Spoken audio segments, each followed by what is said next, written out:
Welcome! In this video, I'm going to show you Unit 1, Lesson 1, the speaking tree. And I put a little subheader here annotating the text, which is what we're going to do. So what we're going to do is go over the objective of the lesson.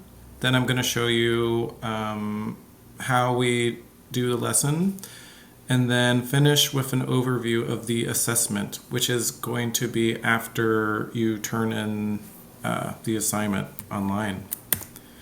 So the objective of this lesson is we will learn simple strategies to annotate a poem, focusing particularly on what we could write in the margins. So I know sometimes there's some confusion with annotating, like when you're reading a text and you highlight something, why do we highlight it? What are we going to write in the margins? So hopefully this lesson will help with that. So here's a link to our classroom, which you all know, that's how you're watching the video, but let's head on over. Okay, so when you get to the, well, you're already here. Yeah, you're on the website. I just want to go over this real quick, which is the learning objectives.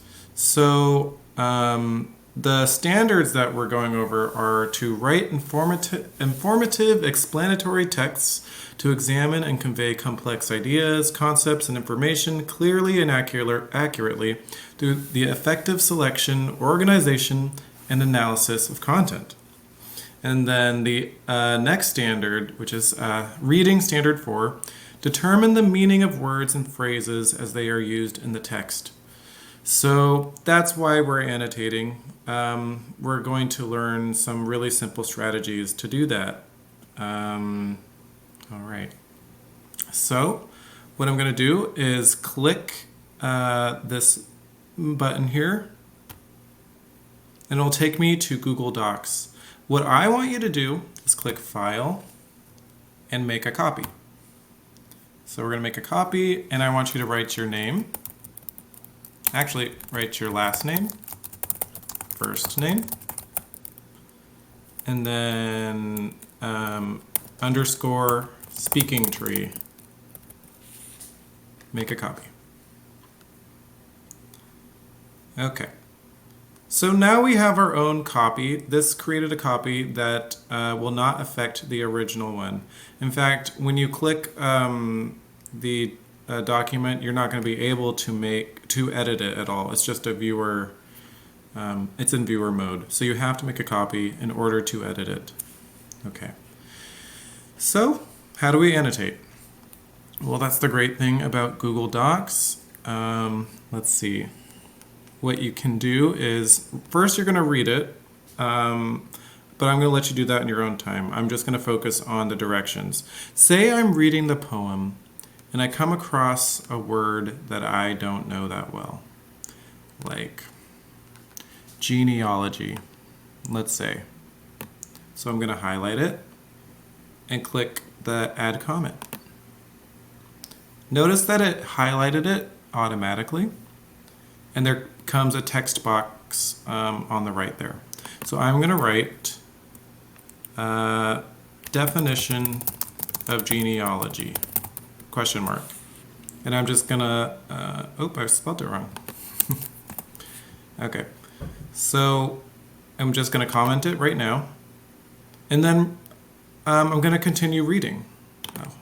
So also, sometimes I like to color code the words I don't know, like something like a red, just so I know that's a word I don't know. So every time I see a word that I don't know that well, I'm going to highlight it, that red shade there. But I'm going to keep reading.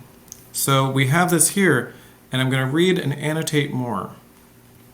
Okay, so let's see. Some humans say trees are not sentient beings, but they do not understand poetry.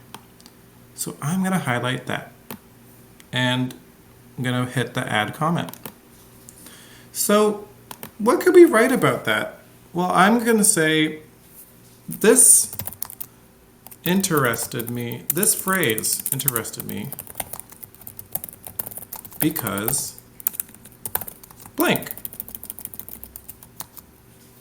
or I highlighted this phrase because blank. The idea is you're not saying something that's going to be super complicated. You're just saying what you think about it. You're just saying what it could remind you of. This reminds me of blank. It could really be anything that pops in your head that's related to this. So I think a lot of times students think that finding the theme or analyzing a text is this really complicated thing, but really, when you're just starting to read a text, you just write interesting details, details that make you think about something. You're picking a part of the text, and when you annotate it, it's like you're putting your thoughts to paper. So that's the whole point. And I want you to do this for the entire text. So we're going to add the comment. And you see the comments are still here. So when you go back over them, they're going to always be there. So you're going to do that for the rest of the text. And once you finish that, you're going to download it to your computer. It could be a PDF or a Microsoft Word. And then you're going to turn it into the Google Classroom.